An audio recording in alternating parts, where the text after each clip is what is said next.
नमस्कार, मुकाबला में आपका स्वागत है। मैं हूं संकेत उपाध्याय। महंगाई पर हमने तमाम शो किए हैं। जिस तरीके से पेट्रोल और डीजल की दाम में अभूतपूर्व वृद्धि हुई है, सेंचुरी लग रही है। डीजल का दाम भी सेंचुरी लगा रहा है। लेकिन इस सब के बीच में, इससे पहले कि हम आगे बढ़ें और उस पर चर्चा करें, क्योंकि प्रोग्राम तो हम करते रहेंगे, मैं चाहता हूं कि हमारे सारे दर्शक ये एक वीडियो देख लें 7 साल पुराना। पेट्रोल डीजल के दाम हर बार बढ़ते गए तो स्कूटर खड़ा कर दिया, बस से चलने लगे। पढ़ाई लिखाई के खर्चों ने हमारी जेबें खाली कर दी, फिर भी मन मारकर काम चलाया। पर जब रोज रोज की हर जरूरत की चीजों के दाम लगातार बढ़ते जाएंगे तो हम अपने बच्चों का भविष्य कैसे बनाएंगे? उन्हें क्या खिलाएंगे? महंगाई को लगातार बढ़ाने वालों, जनता माफ नहीं करेगी। चलो हालात बदले, देश की सरकार बदले, भाजपा को वोट दे, अब की बार मोदी सरकार।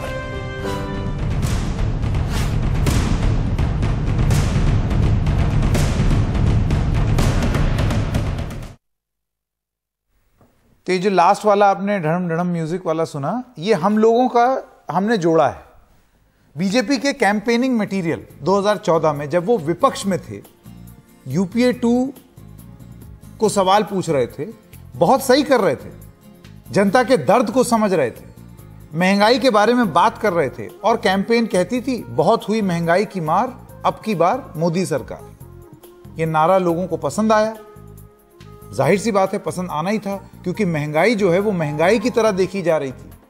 लेकिन आज मोदी सरकार है, मोदी सरकार द्वितीय है।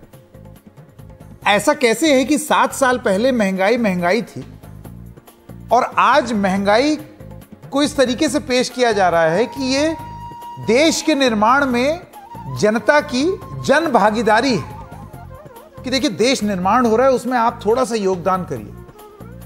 तो यही योगदान तो लोग 7 साल पहले भी कर रहे थे। तब की महंगाई और अब लोक निर्माण के लिए जन भागीदारी। तो आज सीधा सीधा सवाल मुकाबला में यही है। उसी नारे से हमने थोड़ा सा कुछ लिया है। बहुत हुई महंगाई की मार, अब की बार कहां हो सरकार? क्योंकि सरकार तो आ गई महंगाई के नारे पर, महंगाई नहीं गई। तो सरकारी से तो पूछेंगे कि और किससे पूछेंगे। मैं स्वागत करना चाहता हूं हमारे मेहमानों का। राजेश शर्मा, नेता भारतीय जनता पार्टी। मनीषा प्रियम, पॉलिटिकल एनालिस्ट हैं, हमारे साथ जुड़ गई हैं। डॉक्टर आशुतोष वर्मा, प्रवक्ता समाजवादी पार्टी। सुप्रिया श्रीनेठ, प्रवक्ता कांग्रेस पार्टी के। और शशांक सौरभ, इकोनॉमिक एनालिस्ट। आप सब लोगों का बहुत बहुत धन्यवाद। बहुत जरूरी टॉपिक है। एक एक करके आप सबको अपना शुरुआती वक्तव्य रखने के लिए 1 मिनट का समय दिया जाएगा। शर्मा जी, सबसे पहले आपसे शुरू करते हैं, क्योंकि आप ही की पार्टी पर तीखे प्रहार हो रहे हैं। आपका 1 मिनट अब शुरू होता है।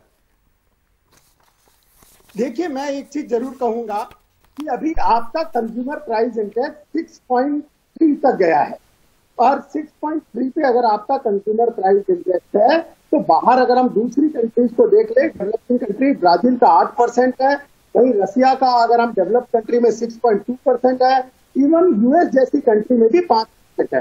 तो ये कोरोना के टाइम पे हम पूरे वर्ल्ड को एक तराजू में नाप करके देखेंगे तो हमको क्लैरिटी आएगी। और उसके बाद में मैं आपको दूसरी चीज इस बात को कहना चाहूंगा कि ये अगर महंगाई बढ़ी है तो उसको कम करने की रोज एक नया प्रयास भी हो रहा है।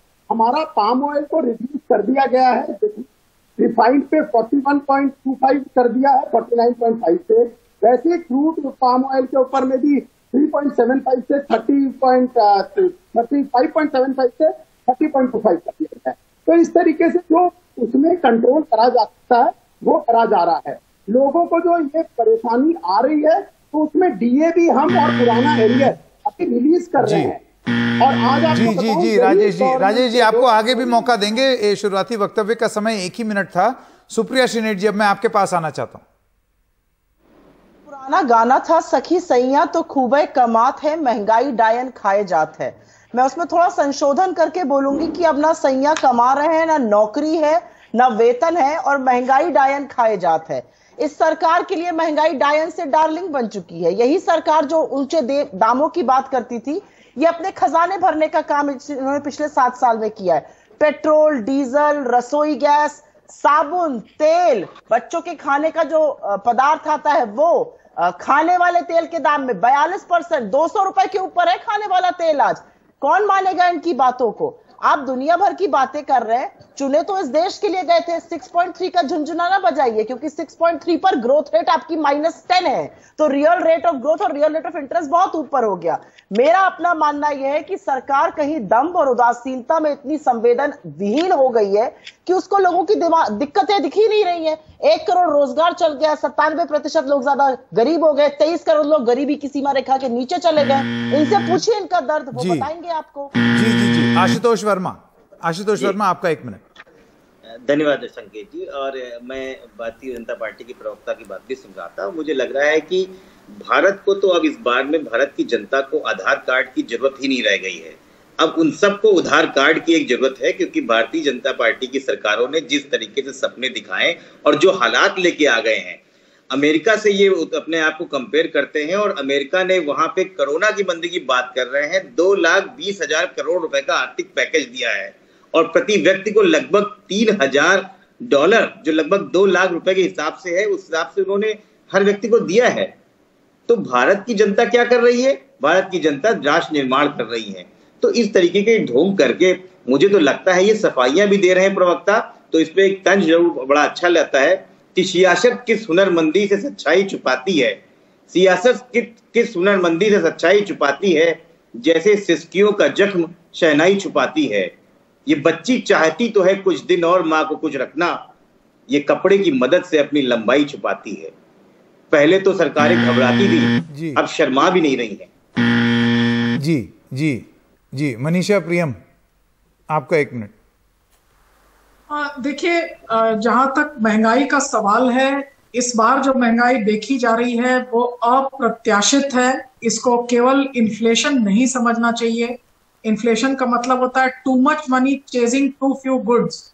यहाँ तो स्थिति ये है कि हाथ में पैसे भी नहीं है, और बहुत बेतरह जो ओनली स्रोत नौकरियों का नॉर्थ ऑफ द विंध्यास जो था वो बिल्डिंग एंड कंस्ट्रक्शन है। जीएसडीपी सकल घरेलू उत्पाद का सबसे बड़ा हिस्सा बिल्डिंग एंड कंस्ट्रक्शन। इसीलिए आपने देखा लॉकडाउन बिल्डिंग कंस्ट्रक्शन को किसी तरह से हमने ईटा भट्ठा वगैरह को हमने तुरंत चालू किया। आज जगह पर जो मजदूर है उनको रखो। तो एक तरह से ये वो सेक्टर है जिसमें पूरा का पूरा जो उत्तर भारत का मजदूर पलायन करता है वो वही आसरा पाता है, और एक मध्यम वर्ग जिसको आप देखते हैं कि शहरों में उपज रहा है वो भी वही आसरा पाता है, वो भी सहम और ठहर गई है। और जो महंगाई है वो केवल गांव और गरीब को नहीं लेकिन मध्यम वर्ग को भी छू रही है। जी जी जी, मंथली बिल्स जो है वो दुगने से ज्यादा हो चुके हैं। Urban dream, jobs dream. मैं मनीषा जी आऊंगा आपके पास। 1 मिनट का शुरुआती वक्तव्य का समय खत्म हो गया, आगे आऊंगा आपके पास ताकि आप अपनी बात खत्म कर लें। शशांक सौरभ जी, आपका 1 मिनट।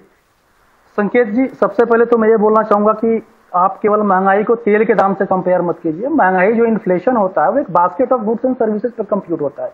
आप केवल तेल को बैरोमीटर बना के, बेंचमार्क बना के देखिएगा तो डेफिनेटली वो मिसलीडिंग होगा। दूसरी बात, एक कांग्रेस प्रवक्ता ने कही, मैं उनको एक आंकड़ा देना चाहूंगा, रिटोरिक्स के जवाब में आ जाऊंगा। यूपीए 2 के दरमियान 2009 से 2014 तक एवरेज इन्फ्लेशन दर 10.4% थी। जो हाईएस्ट पीक इन्फ्लेशन था वो 12% से ज्यादा था। मोदी सरकार ने 2016 में आरबीआई को मैंडेट दिया कि आपका इन्फ्लेशन 4 से 6% होना चाहिए। पहली बार ये 6% से बढ़ के 6.3% हुआ है। आप कहां से बोल रहे हैं? कहां से यूपी और बीजेपी को कंपेयर कर रहे हो आप? दूसरी बात, भारत में जो भी महंगाई बढ़ी है वो कॉस्ट पुश इन्फ्लेशन नहीं है, डिमांड पुल इन्फ्लेशन है। अगर आपने राज्यों में लॉकडाउन लगा दिया, प्रोडक्शन हो नहीं रहा है, तो आप कैसे एक्सपेक्ट करते हैं कि प्राइसेस कांस्टेंट रहेंगे? इसके लिए क्या राज्य सरकारों की जिम्मेदारी नहीं है? आप इस बार तो कोरोना के सेकंड वेव में तो सारी लॉकडाउन की जिम्मेदारी तो राज्य सरकारों की। ठीक, शशांक जी वापस आएंगे, एक छोटे से ब्रेक के लिए मुझे रुकना है। ये एक बार शशांक जी ने वापस बड़ी स्मार्टली सब चीज राज्यों के ऊपर डाल दिया। अब ये राज्य बनाम केंद्र की चर्चा आगे जारी रहेगी, लेकिन सवाल तो सरकार से ही पूछा जाएगा कि बहुत हुई महंगाई की मार, अब की बार कहां हो सरकार? क्योंकि ये तर्क आप जब विपक्ष में थे तब तो मानने के लिए तैयार नहीं थे। अब आपको राष्ट्र निर्माण के लिए जन भागीदारी चाहिए। मुकाबला जारी रहेगा ब्रेक के बाद।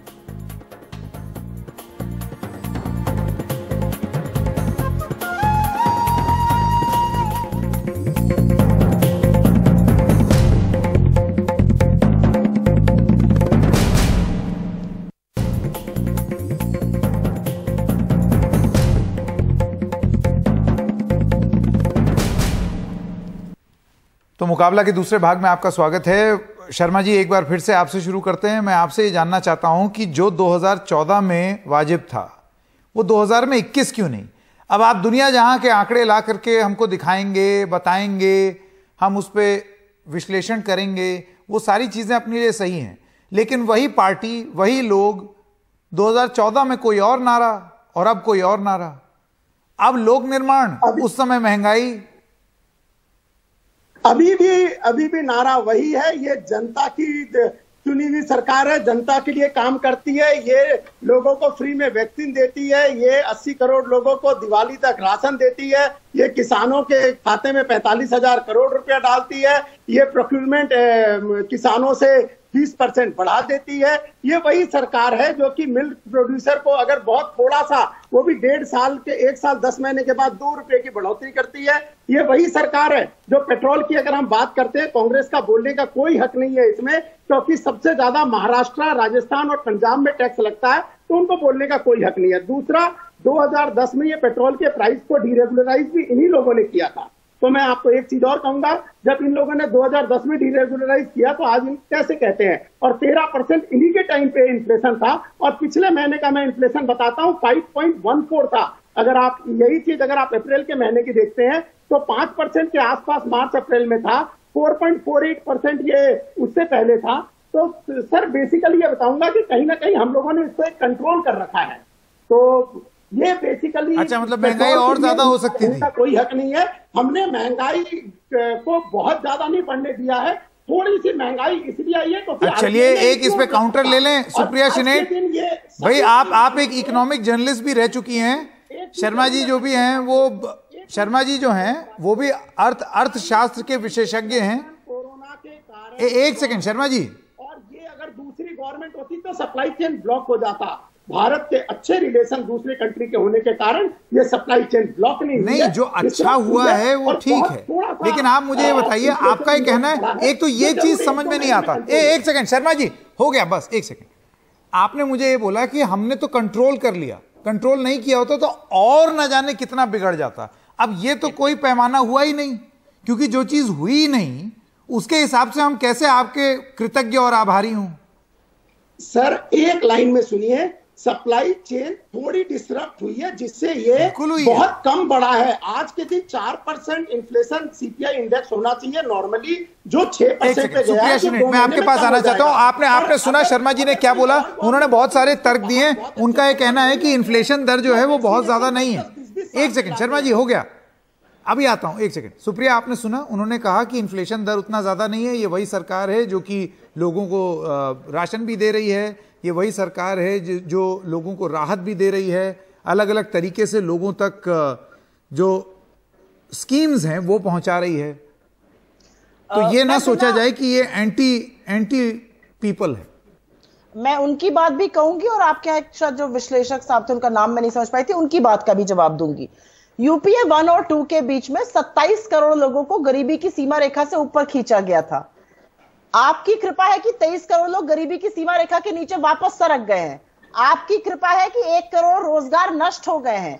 आपकी कृपा है कि 97% लोग आज देश में पिछले 3 साल के मुकाबले कम कमा रहे हैं। ये कृपाएं आपकी हैं, आपकी कृपा है। मैं बिल्कुल फ्यूल की बात नहीं करती हूँ, रसोई गैस की बात नहीं करती हूँ। आइए कर लेते हैं बात। दूध, खाने का तेल, साबुन, शैम्पू, बच्चों को खिलाने का पदार्थ, 42% तक इसमें दाम बढ़े हैं। क्यों बढ़ा है? क्योंकि आपने बढ़ने दिए हैं। और मैं एक बात फिर से बात कहूंगी, पीएफ एक चीज होती है और जो भी नौकरी पेशा लोग होते हैं वो जानते हैं कि यूजुअली वो अपने रिटायरमेंट की प्लानिंग के लिए, आगे कोई बड़े खर्चे के लिए रखते हैं। आपकी ऐसी कृपा है और आपको 2-2 बार उसको अप्रूवल देना पड़ा है सरकार को। 1.25 लाख करोड़ रुपए उसमें से लोगों ने विड्रॉ किए हैं क्योंकि लोगों के पास खर्चा करने को ही नहीं है। तो महंगाई से आप कमर लोगों की उस वक्त तोड़ रहे हैं जब लोगों की आमदनी बिल्कुल खत्म हो चुकी है, जब लोगों के पास नौकरियां नहीं है। और मैं एक बात बहुत ही मुस्तैदी से बताना चाहती हूं कि 1 लीटर सरसों का तेल खरीदने के लिए जो किसान सरसों पैदा करता है उसको 14 किलो गेहूं बेचना पड़ता है। 1 महीने का तेल खरीदने के लिए 1 क्विंटल गेहूं बेचेगा, तब 1 महीने का तेल सरसों के तेल से घर चला पाएगा। शर्मा जी, जो सर के ऊपर एसी लगाए ना, उससे अगर बाहर निकलिएगा और छोटे शहरों गांव देहातों में जाइएगा तो पता चलेगा कितना हाहाकार मचा हुआ है देश में महंगाई का। ठीक है शर्मा जी, इससे पहले आपको राइट टू रिप्लाई मिले, मनीषा प्रियम मैं आपके पास आना चाहता हूं। आप मुझे ये बताइए कि अभी जिस तरीके से तर्क दिया जा रहा है, तमाम बातें बोली जा रही हैं, सरकार का तर्क ये है और कर भी क्या सकते हैं, इस तरीके की महामारी आ गई तो और किया भी क्या जा सकता है। अब राजस्व ये तर्क नहीं हो सकता है सरकार का, राजस्व भी तो चाहिए, वरना सरकार कैसे चलेगी? ये तर्क नहीं हो सकता है सरकार का, इसलिए कि आपके पास आरबीआई नाम की जो संस्था है जिसको हम समझते हैं कि वो नोट छापती है या करेंसी छापती है, वास्तव में आरबीआई का चीफ मैंडेट इन्फ्लेशन मैनेजमेंट है। और वो आरबीआई बार बार आके ये कह जाए कि कंटेक्सचुअल है और अभी ये बहुत बड़ी एक वैश्विक त्रासदी है, ये एक्सप्लेनेशन नहीं है, क्योंकि इसके साथ और भी कई आर्थिक आंकड़े हैं। मैं 3 बातें कहूंगी। सबसे पहली तो वो बात जो मैंने शुरुआत में कहना शुरू की थी कि इस बार इन्फ्लेशन को आप केवल ये तेल या प्याज की महंगाई ये नहीं आप समझ सकते। इस बार की महंगाई को आपको इन टोटालिटी देखना है। इस महंगाई को आपको ये समझना है कि जो दबे कुचले और नीचे के वर्ग थे, चाहे वो ग्रामीण थे या शहरी थे, उनके साथ एक उभरता हुआ मध्यम वर्ग जो हमसे कम उम्र के हैप्पी यंगस्टर्स थे 20-25 साल के, चाहे तो उनको मिला नहीं वैक्सीन तो वो मर गए या खूब बीमार पड़े, 3-3, 4-4 महीना काम को नहीं गए, और उसके बाद नौकरियां छूटी।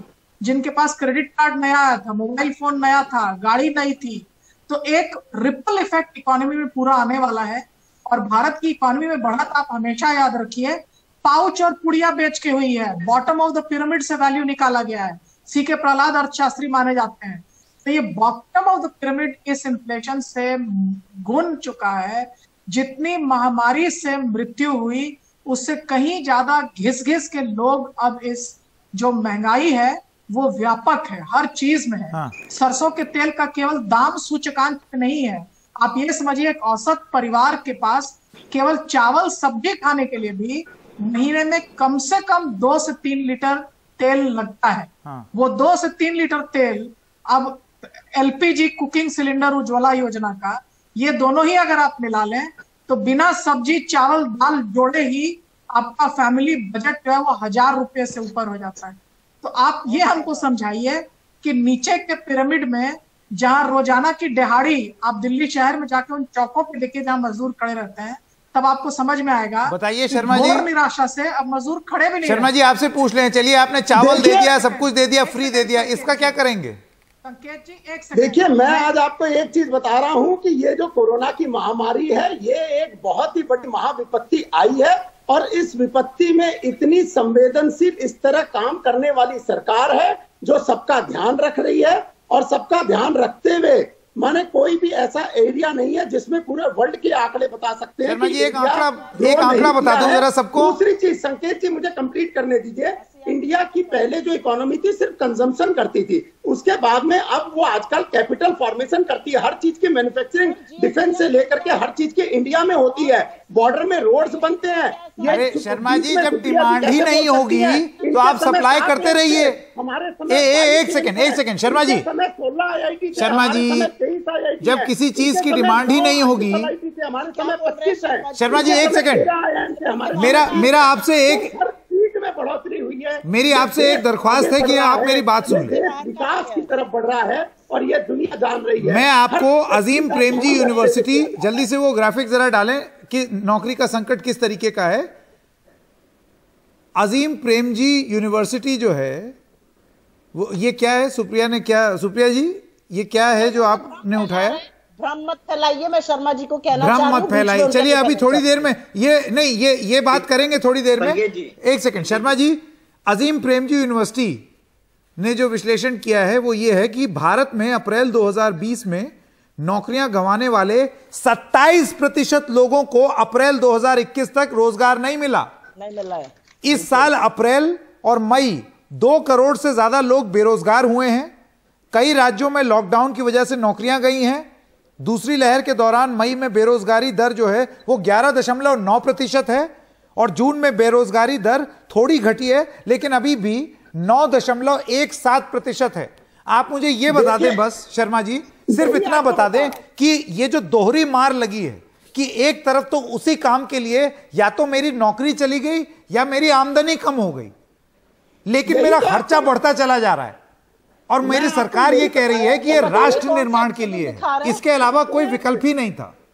संकेत आपको यही बता रहा था कि इतनी बड़ी महामारी, इतनी बड़ी त्रासदी, इतनी बड़ा पूरे देश, अरे तो आप तो आउट ऑफ द बॉक्स सरकार है भाई। देश वाइज लॉकडाउन के बाद भी हम संभल रहे हैं, बेरोजगारी ये कौन सुनेगा? हम अपने आप को रोज संभाल रहे हैं। अगले 1-2 महीने में आप शर्मा जी बार बार एक ही चीज दोहरा रहे हैं कि स्थिति और बुरी हो सकती थी। डॉक्टर वर्मा इस तर्क पर आप क्या कहेंगे? शर्मा जी बार बार ये दलील दे रहे हैं कि स्थिति और बुरी हो सकती थी, हमने बचा लिया, हमने न जाने क्या कर दिया। मैं आपसे जानना चाहता हूं।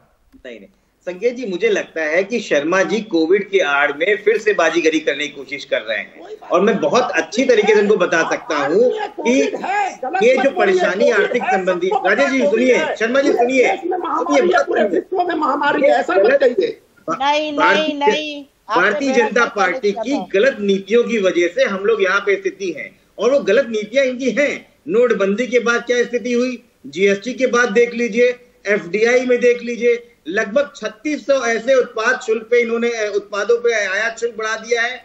ये इनकी गलत नीतियां हैं। और जो कोरोना की बात कर रहे हैं, आप देखिए हम लोग आज 4 साल पूरे हो गए जीएसटी के। 1 जुलाई 2017 को शुरू हुआ था। आपकी क्या हालत थी? आपने क्या बोला था कि हमारी जीडीपी 2% से ज्यादा बढ़ना शुरू हो गई होगी। 2015-16 में हमारी जीडीपी ग्रोथ 8% थी और वो घटते घटते घटते घटते 19-20 में 4% पे आ गई। और ये सब कोरोना से पहले हुआ है, यहाँ कोरोना था भी नहीं। आप क्यों झूठ बोल रहे हैं, क्यों गलत तरीके से बता रहे हैं? जीएसटी से जो कमाई आपने एक्सपेक्टेशन करी थी वो फाइनेंशियल ईयर 19 में 7,43,000 की थी और आपके पास आज कितना रहा है? आज की डेट में 5,15,000 आ रहा है। इसमें एस्टिमेशन था कि 4% का कनेक्शन होगा, आज कितना रहा है? 2.6%। ये सब कोरोना से पहले की कहानी है। तो शर्मा जी मुझे लगता है कि कोरोना के नाम पे इस तरीके से मत करिए। ये सारे गलत। एक सेकंड देख ले उन्होंने क्या लिखा है। 2 चीजें, एक तो उन्होंने आप पर आरोप लगाया कि आप भ्रम फैला रहे हैं। एक बार फुल फ्रेम जाए, देखिए कोरोना के पहले ही बेड़ा गर्क किया। अच्छा बातें कर रहे हैं जिन्होंने देश को। तो शर्मा जी 2 चीजें हैं। एक सेकंड शर्मा जी सुन लीजिए। 2 चीजें कांग्रेस की प्रवक्ता सुप्रिया श्रीनेट कह रही हैं, उन्होंने ब्लैक मार्कर से कागज पर लिखा है। एक तो कि आप भ्रम फैला रहे हैं और दूसरा कि अर्थव्यवस्था का बेड़ा गर्क कोरोना से पहले ही हो गया था। देखिए अर्थव्यवस्था का बेड़ा गर्क अभी मैंने बताया, मैं एग्जैक्ट डाटा दिया कि पिछले महीने 5%, उससे पिछले महीने 5%, उससे पहले मैंने 4%, उससे पहले मैंने 3% था कंज्यूमर प्राइस इंडेक्स का इन्फ्लेशन। ये जनवरी का डाटा दे रहा हूं 3.15। अगर आप डाटा और इकोनॉमी नहीं समझती हैं, इस तरह के पहले लिख करके आप लोग नहीं चल सकते। ये देश तरक्की कर रहा है नेतृत्व में नरेंद्र मोदी जी के, और सारे तरीके से एक्सपोर्ट, फॉरेन एक्सचेंज, हर तरीके से बढ़ोतरी हो रही है। जिस जीएसटी की बात कर रहे हैं वो जीएसटी की हर साल कलेक्शन बढ़ रही है, महीने दर महीने बढ़ रही है। तो ये देश एक तरक्की के रास्ते पे जा रहा है। सुप्रिया जी देश तरक्की के रास्ते पर है, कुछ बढ़ रहा है। संकेत जी मुझे ऐसा लगता है कि, और मैं इसीलिए बीच में बोलती नहीं हूँ, सिर्फ दिखा देती हूँ अपनी बात को कि उनकी धारा प्रवाह बात खत्म ना हो। शर्मा जी लग रहा है सिलेबस के बाहर का प्रश्न आ गया है, इसलिए मैं ये बात कह रही हूँ और पूरे सर्वसम्मान से आपसे कह रही हूँ। आपकी खुद की सरकार मान रही है कि दिक्कत है, आप यहाँ पर अच्छे दिन की बातें कर रहे हैं, तो मुझे तो समझ ही में नहीं आ रहा आप कहना क्या चाह रहे हैं शर्मा जी। आप 3% इन्फ्लेशन की बात कर रहे हैं, आप -10% ग्रोथ की भी तो बात करिए। 8.2 पर हमारी ग्रोथ हो रही थी 2017 वित्तीय वर्ष से पहले, वो कोरोना के पहले ही अधिया गई थी, 4.1 पर आ गई थी, पहले ही अधिया गई थी। कोरोना के पहले ही बेरोजगारी 45 साल की चरम सीमा पर पहुंच गई थी। कोरोना के पहले ही आप निवेश की बात कर रहे थे शर्मा जी, आप तो थोड़ा बहुत समझते हैं। ग्रॉस फिक्स कैपिटल फॉर्मेशन निवेश का सबसे बड़ा मानक होता है। 38% ऑफ द जीडीपी होता था, गिरते गिरते 27% पे आ गया था। क्या बातें आप कर रहे हैं? अगर आंकड़ों से ही बात करनी है तब भी अपनी बात को सपोर्ट नहीं कर पा रहे हैं। अगर आप ऐसे ही देख लीजिए, उदाहरण के तौर पर भी तो लोग परेशान हैं। लोग क्या ऐसे ही त्राहिमाम मच रहा है, ऐसे ही बिना मांग के लोग कर रहे जी रहे। साबुन तेल तक तो आपने महंगा कर दिया खाने वाला। क्या बातें करते हैं आप लोग? आप लोगों की दिक्कत यह है कि एक नैरेटिव स्प्रेड करने के लिए, एक नैरेटिव फैलाने के लिए आप गलत आंकड़े और झूठ का सहारा लेते हैं। वो मत करिए। एक सवाल मैं शशांक जी से पूछना चाहता हूं। शशांक जी, मेरा सवाल आपसे ये, आप मुझे बताइए कि एक तरफ ये सारा प्रमाण, सारे डेटा ये बता रहे हैं कि किस तरीके से लोगों की आमदनी घटी है। कई लोगों ने रिसर्च करके बताया है कि आज उसी काम के लिए लोग कम पैसे में काम कर रहे हैं। ये तो बेरोजगारी के अलावा मैं बता रहा हूं। यहां हम जोमेटो और स्विगी में जो डिलीवरी एजेंट हैं उन तक को नौकरी में गिनते हैं, और उसके बाद आपने महंगाई बढ़ा दी। तो ये जो दोहरी मार है, ये लोगों के ऊपर दबाव नहीं है तो और क्या है? अच्छा, उसके बाद ये बोल देना कि हमने ये भी कर दिया, ये भी कर दिया, ये भी जनता के हित में ले आए, वो भी ले आए, तो क्या फायदा? जी संकेत जी, मैं 30 सेकंड लूंगा। पहले पुरानी बातों पे कुछ बोलना चाहूंगा। हाँ। सबसे पहले तो कांग्रेस को बधाई हो कि उन्होंने 32 रुपये प्रतिदिन का बिलो पॉवर्टी लाइन एक बेंचमार्क सेट किया और 27 करोड़ लोगों को बीपीएल से बाहर निकालने पे ताली बजाया। मेरे तरफ से भी 2 तालियां कांग्रेस को। आपने 23 करोड़ और नीचे कर दिए। अरे सुन तो लीजिए मैडम, अपनी बारी आएगी तो बोलिएगा। उसके बाद संकेत जी, आपने बोले रोजगार की बात करी, बहुत अच्छी बात है, हमें भी रोजगार चाहिए, देश को भी रोजगार चाहिए। लेकिन कांग्रेस ने एक राज्य का गृह मंत्री, देश के सबसे बड़े औद्योगिक राज्य का गृह मंत्री, अपने पुलिस के गुर्गे को भेज के देश के सबसे बड़े उद्योगपति के घर पे जिलेटिन की छड़े रखवाता है। उस पर कांग्रेस क्या कहेगी? रोजगार की बात करते हैं आप, सबसे बड़े रोजगार अरे गृह मंत्री इस्तीफा देके बैठा है आपका शशांक जी, गृह मंत्री इस्तीफा देके बैठा है। शशांक जी, बात कर रहे हैं आप। अगर राजनीतिक बहस, देखिए आपको हमने यहाँ पर एक इकोनॉमिक एनालिस्ट के हिसाब से बुलाया है। अगर राजनीतिक आपको बात करनी है तो आप बिल्कुल बशर्ते करिए, लेकिन फिर हम स्पष्ट कर देते हैं कि आप प्रो बीजेपी इकोनॉमिक एनालिस्ट हैं। कैसे हुए भाई? ये हर वो बात करना चाहते हैं। मैं आपसे आपने मेरे सवाल का जवाब नहीं दिया। मेरा सवाल क्या था कि आमदनी घट गई, बेरोजगारी बढ़ गई और खर्चा बढ़ गया, और सरकार कह रही है कि ये खर्चा इसलिए बढ़ रहा है क्योंकि लोक कल्याण में आप लग जाइए। बस एक फैक्ट देना चाहूंगा, मेरे सवाल का जवाब दे दीजिए बस। ग्रॉस फिक्स कैपिटल फॉर्मेशन पे जो इन्होंने डेटा दिया वो डेटा सरासर गलत है। जाके रिपोर्ट देखें, 25.2% है, और 2013-14 का भी आंकड़ा ले आरबीआई का 29.5% ग्रॉस फिक्स कैपिटल फॉर्मेशन था। अगर चाहिए होगा तो मैं डेटा भेज दूंगा, मेल आईडी आप दे दीजिएगा, मैं आपको मेल पे भी डेटा भेज दूंगा। अब आते हैं संकेत जी के सवाल पे। हाँ, कोरोना से रोजगार घटे हैं, बिल्कुल घटे हैं, मैं डिनाई नहीं करता। लेकिन क्या आप इस बात फैक्ट को झुठला पाएंगे कि 2020 से 2021 के दरमियान नई नौकरियां भी ऐड हुई हैं 1 करोड़ के आसपास? पीएफ में इनरोलमेंट जो हुआ है यूएन के बेसिस पे, ये क्या बात हुई? नहीं, ये क्या बात हुई? आज की डेट में जो आदमी बेरोजगार बैठा है और जिसका खर्चा बढ़ रहा है, हम उसको ये बताएं कि सुनो 2 साल पहले तुम्हारी हमने नौकरियां बढ़ाई थी, अभी की बात करिए, अभी की बात कर रहा हूं संकेत जी। फाइनेंशियल ईयर 2000 इकोनॉमिक एनालिस्ट बन कर आए हैं, इकोनॉमिक एक एक करके शशांक जी, अभी जो लोग बेरोजगार हुए हैं या जिनकी तनख्वाहें कम हो गई हैं और उनका खर्चा बढ़ गया है, बिना उनकी किसी गलती के, उनको आप क्या कहेंगे? ये कहेंगे कि 2 साल पहले देखो रोजगार बढ़े थे। कोरोना कोई भारत स्पेसिफिक तो है नहीं, ये एक वैश्विक महामारी है, बेरोजगारी बढ़ गई। मैं आपसे एक और सवाल पूछ दूं, चलिए 1 सेकंड, मुझे आपका ये जवाब संतोषजनक नहीं लगा, लेकिन मैं एक और सवाल पूछ दूं। अच्छा 1 सेकंड सुप्रिया जी, आप तो पर्ची पे पर्ची एकदम लिखे चली जा रही हैं, रुक जाइए। शशांक जी, एक दूसरा सवाल, आपको क्या लगता है कि पेट्रोल, डीजल, खाने का तेल, साबुन और तमाम चीजों के दाम बढ़ाने के अलावा क्या कोई विकल्प नहीं था? जैसे कि कॉर्पोरेट टैक्स अगर थोड़ा सा बढ़ा दिया जाता तो out of the box thinking तो यही होती।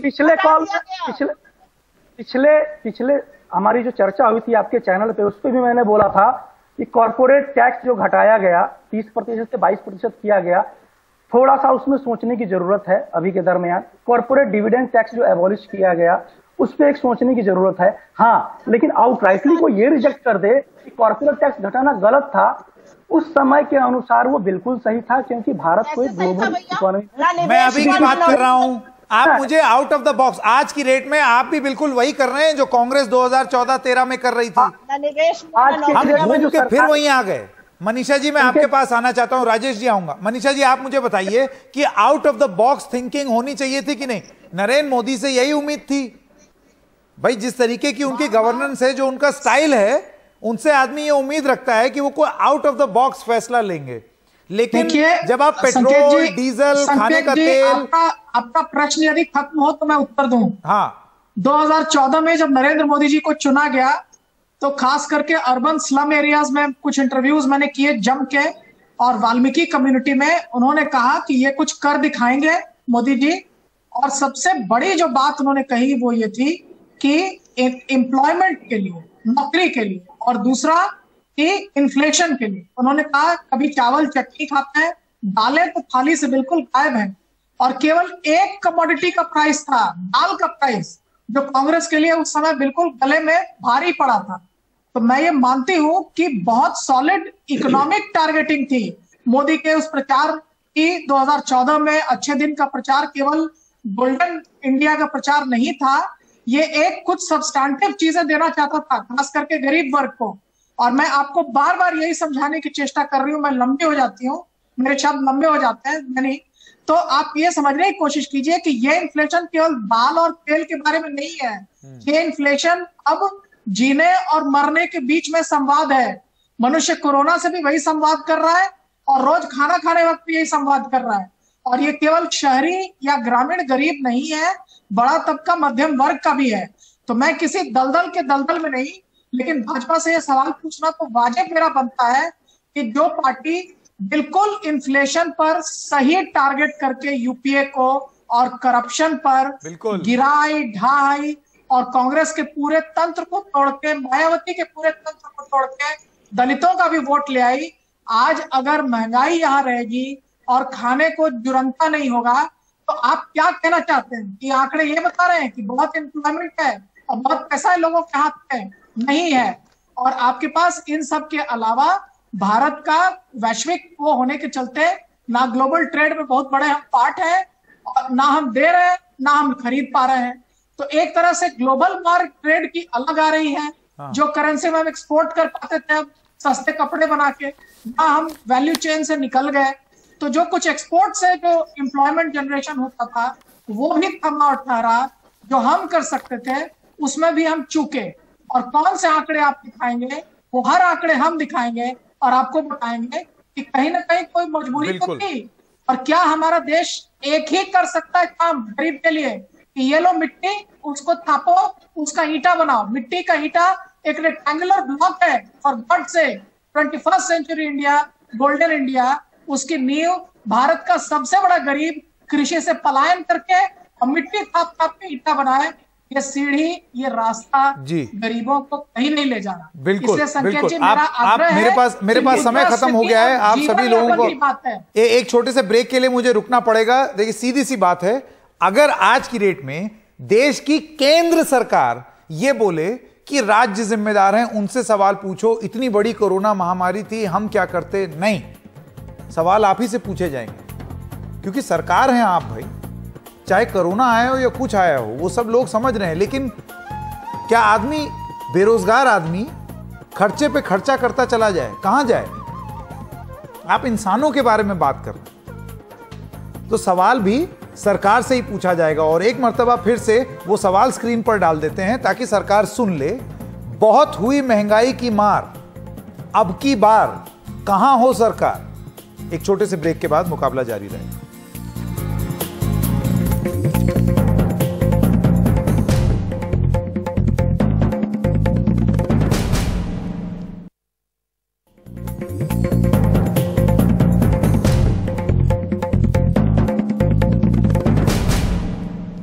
अब ना सैया कमा रहे हैं, ना नौकरी है, ना वेतन है, और महंगाई डायन खाए जात है। इस सरकार के लिए महंगाई डायन से डार्लिंग बन चुकी है। यही सरकार जो ऊंचे दामों की बात करती थी, ये अपने खजाने भरने का काम इन्होंने पिछले 7 साल में किया है। पेट्रोल, डीजल, रसोई गैस, साबुन, तेल, बच्चों के खाने का जो पदार्थ आता है वो, खाने वाले तेल के दाम में 42%, 200 रुपए के ऊपर है खाने वाला तेल आज। कौन मानेगा इनकी बातों को? आप दुनिया भर की बातें कर रहे हैं, चुने तो इस देश के लिए गए थे। 6.3 का झुंझुना बजाइए, क्योंकि 6.3 पर ग्रोथ रेट आपकी -10 है, तो रियल रेट ऑफ ग्रोथ और रियल रेट ऑफ इंटरेस्ट बहुत ऊपर हो गया।